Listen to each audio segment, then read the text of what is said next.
চাচা ভালো আছেন? হ্যাঁ ভালো আছি। গত ভিডিও যেটা আমি ফেসবুকে ছাড়ছিলাম, হ্যাঁ একটা কথা বলছিলেন, সেটা হলো যে আপনার মনের কিছু বেদনা আছে। বেদনা তো মানুষ থাকতেই পারে রে। মনের কিছু বেদনা সম্পর্কে একটু আমাদের যে ফ্রেন্ড ফলোয়ার আছে তারা একটু শুনতে চাইছে আর কি।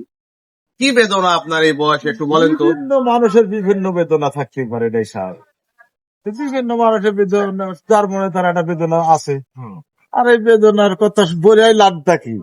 তারপরেও দেখি একটু শুনাই শুনে কি করবে? কি বেদনা, এমন কি মানুষের বড়। থাকতে পারে, এটা স্বাভাবিক, কিন্তু নিজের ব্যক্তিগত ব্যাপার, মনের বেদনা ভাবেই চলে যাবে জীবন। কি আগে কি প্রেম টেম করছিলেন? প্রেমের কথা বাদ দাও, প্রেম এখন চলে গেছে পলায়। এখন জীবন চলাচ্ছি, প্রেম চলে গেছে, আর নাই ওই বয়স। ওই প্রেমে কি ব্যর্থ ট্যার্থ হয়েছিলেন? মানুষ সবাই সফলতা হয়। যে যাই হোক বন্ধুরা, আমার চাচা হলো প্রেম এক সময় করছিল, প্রেমে ব্যর্থ হয়েছে। সবাই আমার চাচাকে একটু ভালো কমেন্ট করবেন। আর হলো ব্যর্থ মানুষ আর কি আমার চাচা।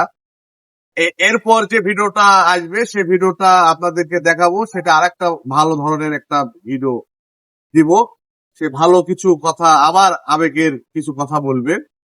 আজকে জানতে পারলাম চাচা ছাত্র জীবনে প্রেম করতো, প্রেম করার কারণে ব্যর্থ হয়েছে, এই জন্য কিছু দুঃখ বেদনা আছে। আমাদের পাশে থাকবেন, আপনাদেরকে নতুন নতুন ভিডিও দিব। আমরা হলো চাচা ভাসতে একদম ফ্রি। সবাই ভালো থাকবেন, সুস্থ থাকবেন।